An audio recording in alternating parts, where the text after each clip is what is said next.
Buenas noches, mis queridos hermanos, mis queridos amigos. Hemos estado compartiendo con ustedes durante varias semanas, cada lunes, como hoy, hablando acerca de las doctrinas y las creencias que enseña y predica la Iglesia Adventista del Séptimo Día. Hemos estado conversando y compartiendo con ustedes la doctrina acerca de Dios, todas las creencias que bíblicamente se refieren al aspecto de la doctrina de Dios. Hemos estado compartiéndola con ustedes, como también la doctrina de la naturaleza del hombre. Hemos hablado también de la doctrina acerca de la salvación. Y ahora estamos iniciando esta noche con la creencia fundamental número 12, que introduce la doctrina de la Iglesia. Y es importante esta doctrina poder entender, después que hemos hablado y que hemos estudiado acerca de todos estos aspectos que tienen que ver con las creencias pasadas. Ahora nos introducimos nosotros en la creencia número 12 que nos habla acerca de la Iglesia. Podríamos nosotros, antes de iniciar, pedir la dirección de Dios para que Él nos guíe en nuestra conversación esta noche. Oremos al Señor. Nuestro Padre, nuestro Dios, te agradecemos tu compañía y tu dirección para que abra nuestros entendimientos para poder comprender tu palabra, para poder de esa manera captar cuáles son las verdades que tú quieres manifestarnos en esta noche y de esa manera poder cimentar nuestra fe. Gracias por tu bendición. Lo rogamos en el nombre de Jesús. Amén. Amén. Podríamos iniciar nosotros diciendo que la Iglesia es la comunidad de creyentes que confiesan que Jesucristo es su Señor, que es su Salvador. El término iglesia deriva del vocablo griego eklesia, cuyo significado es llamar afuera. O sea, en el mundo grecorromano, por ejemplo, esta palabra eclesia es usada para describir la reunión de personas, una asamblea, y así también lo dice en el libro de los Hechos de los Apóstoles, en el capítulo 19 y el versículo 39, habla de la manera como se usaba el término secular eclesia, cuando dice allí el apóstol Lucas en el libro de los Hechos: y si demandáis alguna otra cosa, en legítima asamblea se puede decir. Así, hablando de una situación que tenía el apóstol Pablo en esa situación, allí ellos hablaban acerca de ello. Así que también en el Nuevo Testamento se le da una connotación religiosa a esta palabra eclesia cuando se refiere para el pueblo de Israel como el pueblo escogido de Dios. Ahí en el libro de los Hechos también, el capítulo 7, verso 38, habla de la manera como en el tiempo de Moisés, en el Antiguo Testamento lo menciona, la congregación se refiere allí el apóstol Lucas. Y con mayor frecuencia se usa también acerca de la reunión de los que han aceptado a Cristo como su Salvador personal, como también lo menciona el apóstol Lucas en el libro de los Hechos, capítulo 2, y en el versículo 47. Allí habla el apóstol cuando dice: alabando a Dios y teniendo favor con todo el pueblo. Y el Señor añadía cada día a la iglesia los que habían de ser salvos. Nótese la manera como se habla en torno a lo que es la iglesia. Cuando Cristo se le manifestó a Juan en la isla de Patmos, el discípulo amado, cuando se le presentó en visión, se identificó allí como que andaba en medio de los 7 candelabros de oro. Esos 7 candelabros de oro son las 7 iglesias, según lo que establece Apocalipsis capítulo 1, versículos 13 y 20. Significa que Cristo, nuestro Señor, siempre está presente en medio de su iglesia. Siempre está presente.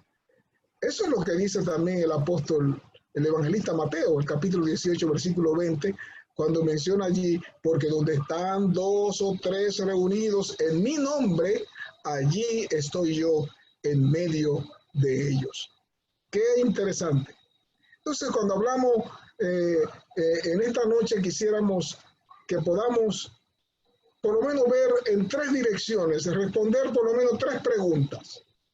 Vamos a ver, ¿qué es la iglesia? Número 1. Número 2, ¿por qué sirve? ¿Para qué sirve? ¿Para qué sirve la iglesia? Y número 3, ¿qué provecho nos aporta a nosotros formar parte de la iglesia? Esos 3 aspectos. Ya nosotros hemos hablado en la introducción, ya hemos mencionado que es la iglesia, la reunión de los que son llamados a salir fuera del mundo de pecado, que aceptan a Cristo como su Salvador personal. Así que esa reunión de ese grupo de personas que salen del mundo de pecado para de esa manera adorar al Señor, para servirle, para hacer toda una programación en reuniones específicas y especiales, a ese grupo se le llama la reunión de la iglesia, la asamblea de los santos. Es también esa reunión de los creyentes que menciona el apóstol Pablo, como lo dice en 1 Corintios capítulo 11, versículo 18. Dice, en primer lugar, cuando os reunís como iglesia, dice, oigo que hay entre vosotros divisiones. Así que la iglesia se reúne en lugares específicos. ¿Está bien? Ese grupo de hermanos que se reúne en lugares específicos para adorar. Pero además la iglesia es todo el cuerpo de creyentes que están esparcidos alrededor del mundo. Eso es lo que dice el libro de Mateo, capítulo 16 y el versículo 18, y otros pasajes de la Biblia como Efesios 1, 20 y 22 al 22. Así que todos los creyentes esparcidos en el mundo, eso componen la iglesia. Así que es una institución divina, la iglesia, una institución divina llamada, en las escrituras mismas le llaman la iglesia del Señor, o sea, la iglesia de Dios, en otra parte lo menciona.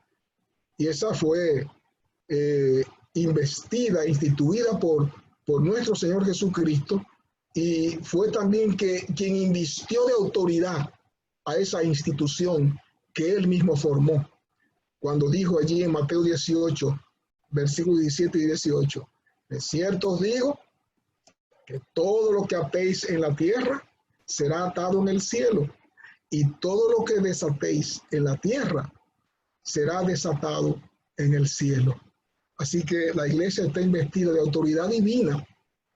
En el Antiguo Testamento también se describe a la iglesia como la congregación organizada del pueblo de Dios. O sea, se refería a la nación judía, la nación de los hebreos, la nación que Dios sacó de Egipto y con mano fuerte y la llevó camino del desierto a establecerla en esa media luna fértil. Y ellos tenían que ser representantes del Dios Todopoderoso, darlo a conocer a todo el mundo. Tenían un propósito especial el Señor. Esa congregación que se llama la congregación del desierto, allí en el libro de los Hechos, el capítulo 7, lo menciona, la congregación del desierto, en el versículo 38. La nación de Israel, esa nación que fue elegida por Dios, no cumplió con los propósitos de Dios. No cumplió. El Señor lo colocó en esa media dura fértil en el centro del mundo para proclamar a un Dios todopoderoso, pero ellos se pervirtieron y no cumplieron con el objetivo, con la misión. Y entonces finalizó ese periodo de la misión con la muerte de Cristo. Cuando Cristo murió en la cruz del Calvario, allí terminó ese periodo. Y con la resurrección de Cristo fue lo que inauguró precisamente lo que es la iglesia cristiana, y su misión, esa misión de proclamar el evangelio de salvación por medio de la sangre de nuestro Señor Jesucristo. Así que esa iglesia cristiana, esa iglesia de Cristo se inaugura justamente con la resurrección de Cristo, y ahora tiene un mensaje, proclamar ese mensaje de salvación a todo el mundo y decirle que la sangre de Cristo nos limpia, que la sangre de Cristo nos perdona, nos restaura y nos redime para poder vivir con Él por toda la eternidad. Así que en el Nuevo Testamento, hablando de la iglesia, es diferente ya en el Nuevo Testamento. Ya en el Antiguo Testamento hablaba de la nación. En el Nuevo Testamento ahora habla de la iglesia de una manera diferente. Ya no es una iglesia nacional como la iglesia de los hebreos, los judíos, no, sino que se convierte ahora en una iglesia misionera con un mandato, el mandato dado allí en Mateo 28, 19, por tanto, ir y hacer discípulos a todas las naciones. Así que ahora tiene un programa especial, y es predicar a todas las gentes en todo el mundo el mensaje de salvación. Así que las escrituras presentan, hablando acerca de la iglesia, presentan metafóricamente la iglesia como un cuerpo, ¿sí? Haciendo énfasis en la unidad y las funciones también que tiene cada miembro en el cuerpo. Así que lo presenta allí, en Efesios capítulo 2, versículo 16. Así que en la cruz de Cristo somos nosotros reconciliados todos los creyentes como un solo cuerpo, siendo Jesús la cabeza. También se presenta la metáfora como un edificio de Dios, como templo de Dios. Así lo menciona el apóstol Pablo, en la que allí mora el poder del Espíritu Santo, siendo Jesucristo también el fundamento, dice 1 Corintios 3, la piedra angular de una estructura dinámica, una estructura que crece, lo dice también allí Efesios capítulo 2 y el versículo 20. Así que otra metáfora que podríamos mencionar es que la iglesia se presenta como una novia. Así lo presenta la Biblia, donde el Señor es el novio, quien la santifica con la verdad de la palabra de Dios, que también la purifica en el agua del bautismo. A cada miembro de la iglesia quedan lavados y limpiados, quitando así esas vestiduras sucias y revistiéndolo de un manto, el manto de justicia perfecta de Cristo Jesús. Eso es interesante ver cómo el profeta Oseas lo menciona en su capítulo 2, y Jeremías también lo menciona, y el libro de Juan dice, santifícalo en tu verdad, tu palabra es verdad, dice Juan capítulo 17, versículo 17. Otra descripción metafórica es la que habla de la iglesia y se presenta allí como la Jerusalén de arriba, la contraparte del Israel terrenal, la Israel espiritual, que es la Israel terrenal, se presenta allí en el libro de Hebreos, el capítulo 12, versículo 22, y Gálatas también lo menciona. Además, se considera a la iglesia del cielo y la de la tierra, que se constituye en una sola familia, y aquí se usan dos metáforas interesantes para describir cómo se unen a esta familia. Se habla que se une a esta familia por adopción, lo menciona el apóstol Pablo en Romanos 8, el versículo 14-16, somos adoptados como hijos de Dios. Y también Juan 3:8 menciona que también por el nacimiento, el nuevo nacimiento, que también ocurre de aquellos que se incorporan a formar parte de esa iglesia, la familia de Dios. Una de las características que yo pudiera mencionar también, especiales de la iglesia como familia, es la comunión. Cuando hablamos de para qué sirve la iglesia, entonces tendríamos que entrar en esa comunión cristiana, ¿sí? En griego se le llama la koinonía, ¿sí? La socialización, la confraternización, esa comunión que entra a la iglesia, según lo que establece el apóstol Pablo en el libro de Filipenses, el capítulo 1 y el versículo 5. Pero también la iglesia sirve como columna, sí, sirve como columna, como un baluarte de la fe. O sea, es decir, la iglesia es la depositaria de la verdad divina, de la verdad de Dios, y es la ciudadela que protege de los ataques del enemigo, para proteger esa verdad de Dios. Así que el apóstol Pablo se refiere ahí a la iglesia en el libro de Efesios, hablando de esa iglesia del mundo como también un ejército empeñado en la batalla, donde los cristianos deben tomar, dice el apóstol Pablo allí, todas las armaduras de Dios para estar firmes. Así que lo presenta allí como un ejército a la iglesia. Hay una iglesia que podemos mencionar aquí, una iglesia visible y otra iglesia que es invisible. ¿Cómo así?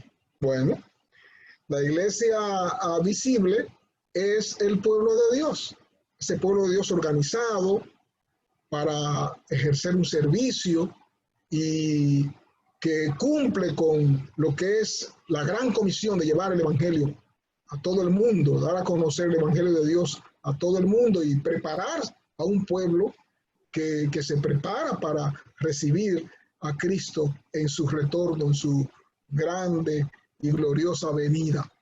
Pero también la iglesia invisible está compuesta de todos los hijos de Dios, incluyendo también a aquellos creyentes de la iglesia visible, pero muchos que no pertenecen a ninguna organización religiosa, pero que están siguiendo la luz que han conocido de Cristo Jesús, y son fieles a esa luz, son parte de esa iglesia invisible. Por eso el Señor dice en su palabra, a todos van a traer a mí. Llegará ese momento que aunque estemos diferentes, el Señor va a llevar a tener un solo rebaño y un solo pastor. Cuando hablamos de iglesia, debemos también pensar que la iglesia está compuesta por tres pilares importantes que la forman. Número uno, los miembros. No hay iglesia sin miembros, o sea, los miembros son parte de la iglesia, parte del cuerpo de Cristo. Número dos, están las doctrinas. Las doctrinas están basadas y fundamentadas en la palabra de Dios. Y esas son parte de lo que forma la iglesia. Y la estructura organizacional, la organización de la iglesia, esa estructura, son tres elementos fundamentales. Y los tres tienen su fundamento en la Biblia, la palabra de Dios. Así que esta combinación es lo que hace que seamos una iglesia distintiva. Hay una mensajera divina, la mensajera del Señor, en un libro llamado Testimonio para los Ministros, en la página 16, dice ella, el Señor ha provisto a su iglesia de talentos y bendiciones. ¿Para qué? presenten ante el mundo una imagen de la suficiencia de Dios, para que la iglesia sea perfecta en él, un templo erigido a la semejanza divina. Qué interesante, hablando acerca de lo que es la iglesia. La iglesia es esa depositaria, dice también en Hechos de los Apóstoles, en la página 9, la depositaria de las riquezas de la gracia de Dios, y mediante la iglesia se manifestará con el tiempo aún los principados y potestades en los cielos, el despliegue final y pleno del gran amor de nuestro Dios. Así que el afectar cualquiera de estos tres elementos, de estos tres pilares, se afectaría entonces a la iglesia. Si afectamos a los miembros, afectamos a la iglesia. Si afectamos a la doctrina, afectamos a la iglesia. Si afectamos a la estructura, estamos afectando a la iglesia. Y con esto de afectar a la iglesia, afectaríamos también a la niña de los ojos del Señor. Cuando hablamos de los miembros, estamos hablando de que son todos los llamados por Dios para que sean parte de su pueblo. Todos aquellos que han respondido a ese llamado y ahora son parte de ese pueblo especial que adora y alaba al Señor en diferentes lugares del mundo. El Espíritu Santo es el que produce esa conversión de las personas, es el que llama a ser parte de ese pueblo especial. Así que los miembros de la iglesia, los que han sido llamados de las tinieblas a la luz admirable, son los que revelan la gloria de Dios. Y las doctrinas también tienen su fundamento en la palabra de Dios. Las doctrinas están sustanciadas en la enseñanza de lo que la Biblia menciona, la que la Biblia presenta, y solamente la palabra de Dios. Estamos sustentados solamente en la palabra de Dios. Así que estamos totalmente seguros del origen divino de nuestras doctrinas. Así que estamos convencidos de el origen divino de las doctrinas que nosotros presentamos, porque vamos y están fundamentadas en la Biblia, la palabra de Dios. Y cuando hablamos de la organización, que es el pilar número 3, así como los miembros y como las doctrinas tienen su origen divino, también la estructura organizacional tiene su asidero bíblico. O sea, que la iglesia encuentra su modelo allí en la palabra de Dios. El principio de la estructura organizacional está en la iglesia de los apóstoles. Definitivamente está en la iglesia de los apóstoles, allí está su origen. Y está basado sobre una base sólida que aparece allí de la estructura de los apóstoles. Y esta estructura organizacional es la que facilita que podamos complementar y mantener a la familia mundialmente unida, esa familia cristiana, con esa presencia universal en todo el mundo y cumpliendo la misión. Así nos referimos a ella en torno a la estructura organizacional de la Iglesia Adventista del Séptimo Día. Para ser miembro de la Iglesia, la pregunta sería, ¿cuáles son los requisitos? Si usted va al libro de los Hechos, el capítulo 2 y el versículo 36 al 41, usted va a encontrar allí que te va a responder esa pregunta. Lo que hay que hacer, número 1, aceptar a Jesucristo como nuestro Señor y nuestro Salvador. Y número 2, arrepentirnos de nuestros pecados. Y número 3, ser bautizados de la manera como Jesús fue bautizado. Diciendo muerte al pecado y la resurrección a una vida nueva en Cristo Jesús. ¿Está bien?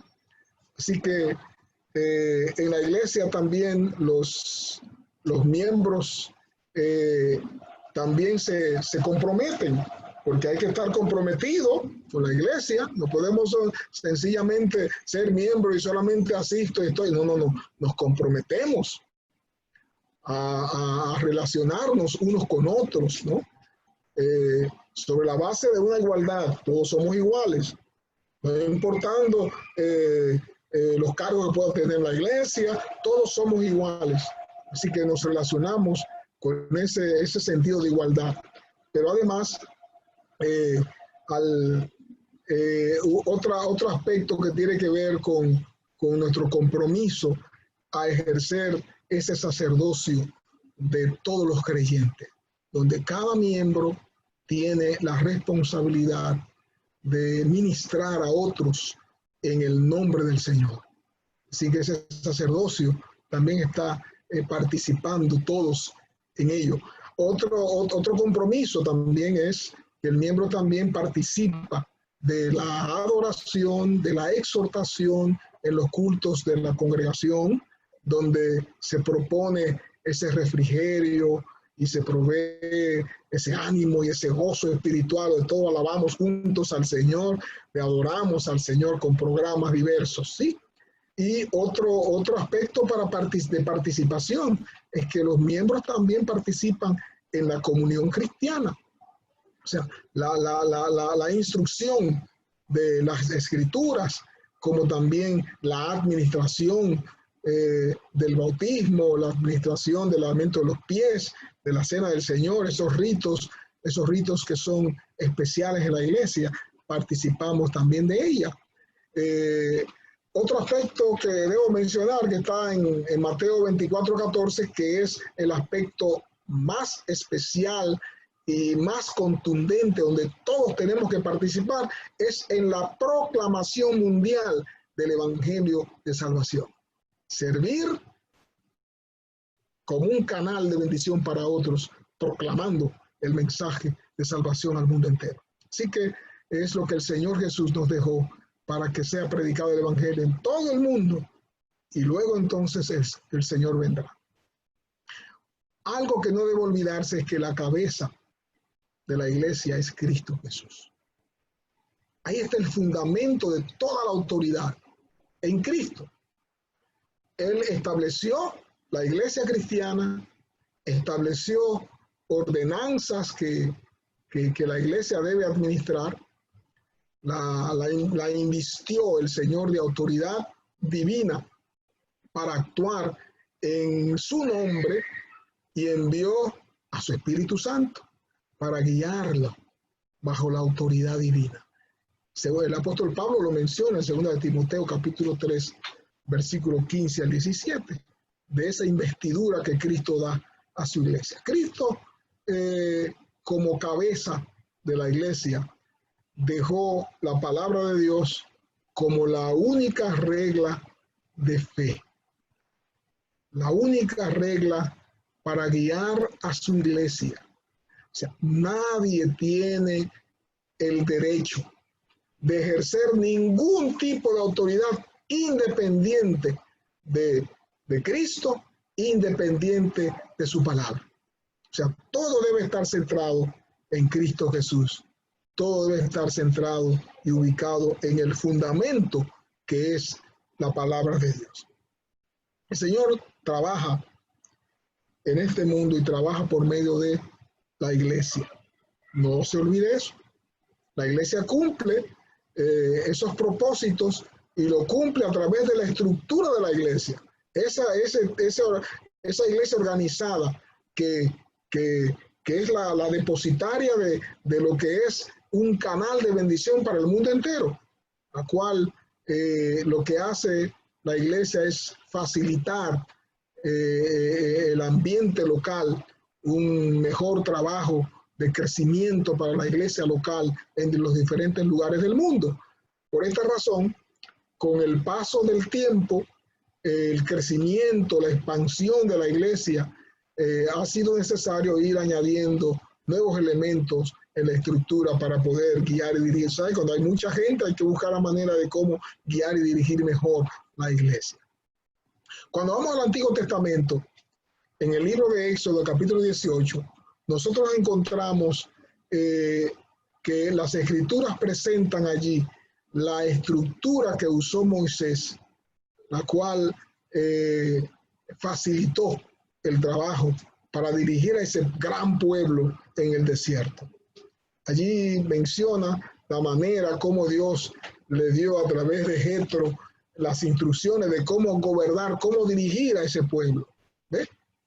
En el Nuevo Testamento, las Escrituras presentan, en el libro de los Hechos, el capítulo 6, versículo 1 al 7, presentan los concilios que se realizaron para organizar mejor a la iglesia, con la finalidad de facilitar un mejor funcionamiento de la iglesia local y un buen crecimiento. Y allí establece la manera como la iglesia de los apóstoles, cómo se organizó a través de concilios. Así que la historia de la iglesia es el esquema profético. Nosotros podemos ver ese esquema. Hace su aparición con iglesias aisladas, y nosotros lo tenemos así marcado dentro del sistema que tiene la iglesia adventista, iglesias aisladas, grupos de hermanos que se reúnen para adorar, forman entonces un grupo, forman una iglesia, esa se llama iglesia aislada. Luego entonces una iglesia unida con otra y con otra iglesia forma varias iglesias, entonces forman un distrito que lo dirige un pastor, varias iglesias juntas, un conjunto de varias iglesias. Luego se organizan varias iglesias, varios distritos que son diferentes iglesias, se organizan en asociaciones y misiones, ¿sí? Y varias asociaciones, varias misiones en una región se convierte en lo que es una unión de iglesias. Y en una región más grande en el mundo, entonces se convierte varias uniones, se convierte entonces en una división. Nosotros tenemos en el mundo de la iglesia adventista, tenemos 13 divisiones en el mundo, diferentes lugares geográficos, y tenemos entonces esa aglomeración de divisiones, tiene una conferencia general que dirige y guía a la iglesia en el mundo entero universalmente. Así que así más o menos es el esquema que está organizada la iglesia adventista del séptimo día. Hay un pasaje de la sierva de Dios que menciona la consejera del Señor en el mensaje selecto, tomo 3, página 17 y 19. Ella dice de la manera siguiente, escuchen bien: os digo, hermanos míos, el Señor tiene un cuerpo organizado por medio del cual Él trabaja. Cuando alguien se está apartando del cuerpo organizado del pueblo que guarda los mandamientos de Dios, cuando comienza a pesar la iglesia en sus balanzas humanas y a pronunciar juicios contra ella, podéis saber que Dios no la está dirigiendo. Está en el camino equivocado. ¿Está bien?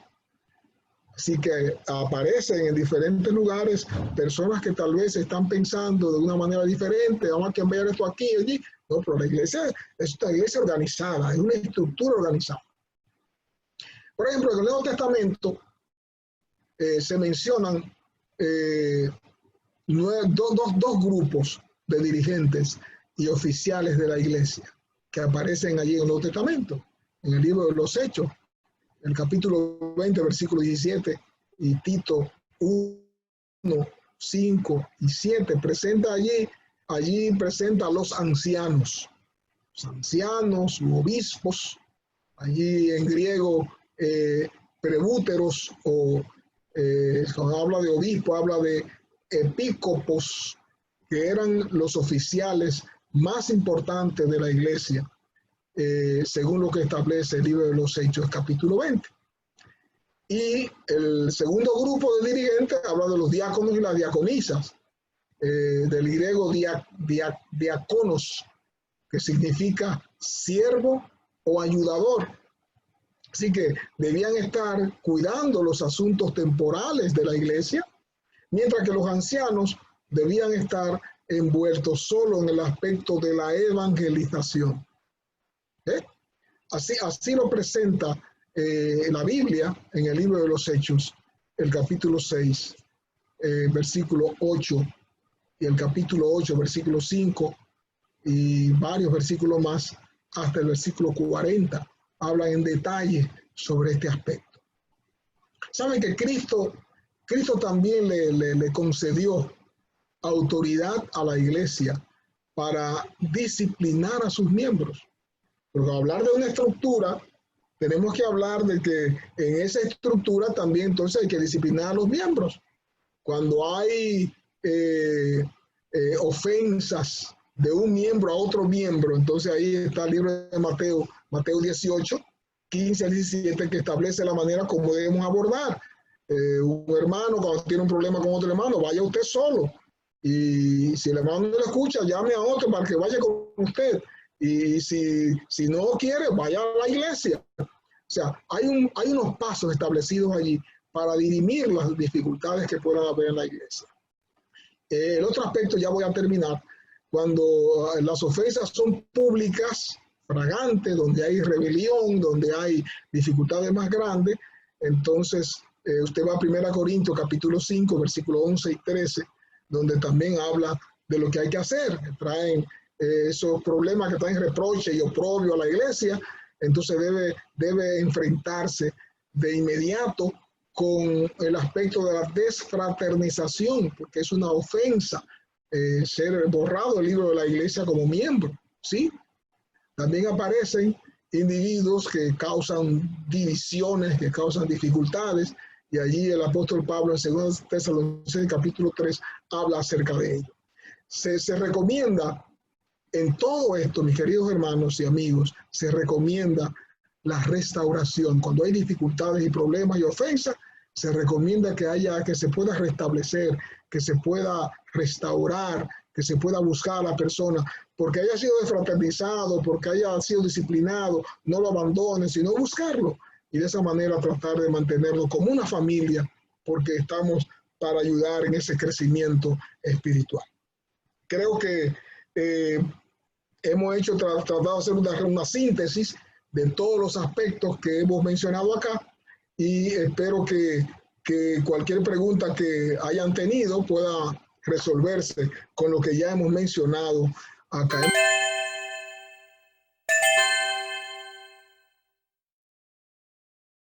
El apóstol Pablo habla con claridad, no dejando la congregación, dice el apóstol Pablo, como algunos tienen por costumbre. Se parece que en el pasado también tenían ningún problema, de que algunos dejaban la iglesia por cualquier cosa.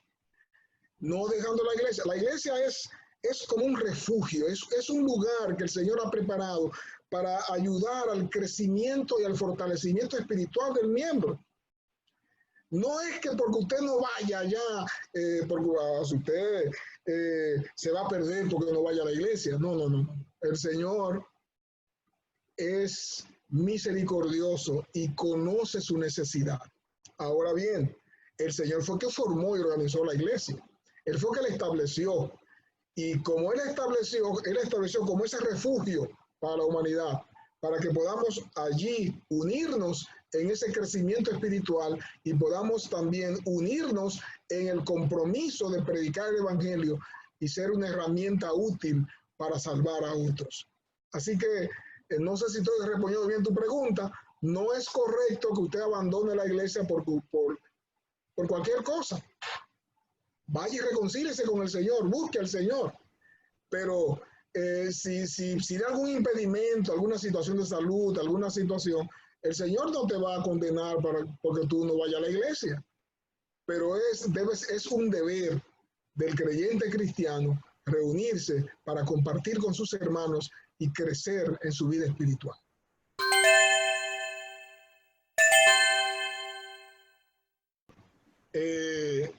Hay requisitos que el Señor establece dentro de su plan de salvación. Cuando yo acepto a Cristo como mi Salvador, abandono toda mi vida pecaminosa, toda la vieja vida, la vieja manera de vivir. Y hay que hacer un compromiso. Es lo que ya estuvimos mencionando hace un rato. Es necesario hacer un compromiso con el Señor. Acepto a Cristo como mi Salvador.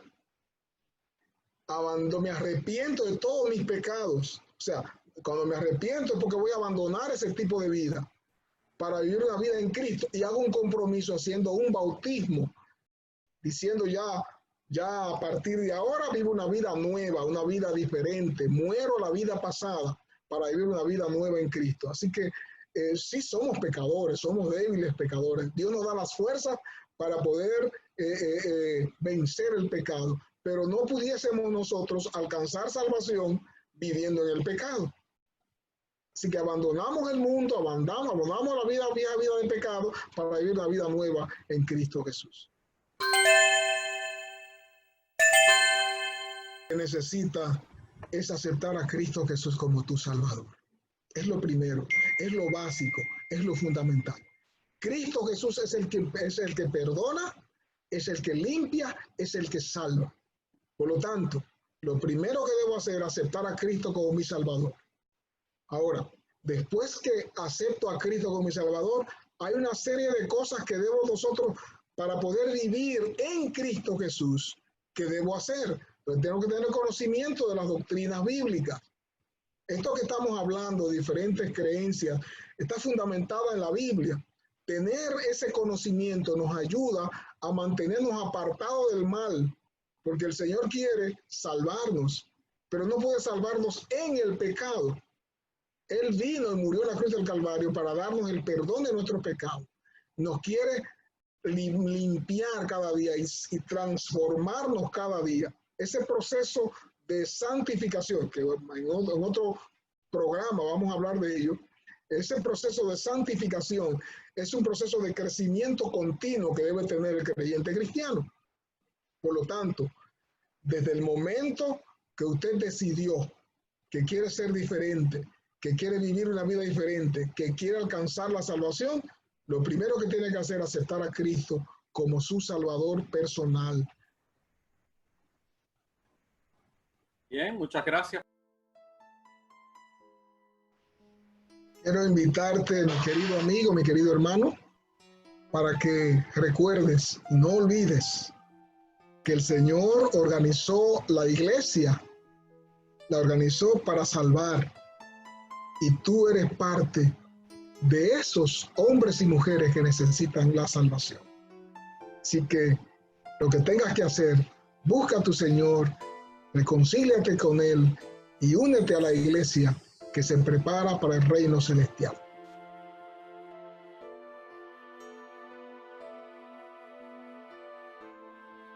Oremos al Señor. Nuestro Dios, nuestro Padre, muchas gracias te damos porque nos ha dado esta linda oportunidad de estudiar tu palabra. Enséñanos, Señor, a caminar contigo cada día, que podamos descubrir en tu palabra las verdades que puedan ayudarnos a fortalecer nuestra vida espiritual, sabiendo que tú pronto vienes a buscar a tu pueblo. Bendice a los amigos, bendice a los hermanos, bendice a todos los que han estado con nosotros guiando y dirigiendo esta programación. Que tu gracia sea con cada uno de nosotros. Si hay alguna persona que ha sido tocada por las enfermedades, las dificultades, y tú que das esperanza, tócale, Señor, y dale la restauración de su salud. Permítenos, Señor, mantenernos firmes y fieles para cuando tú regreses, ser parte de un pueblo que se prepara aquí para vivir contigo por toda la eternidad. Rogamos tu bendición en el nombre de Jesús. Amén. Amén.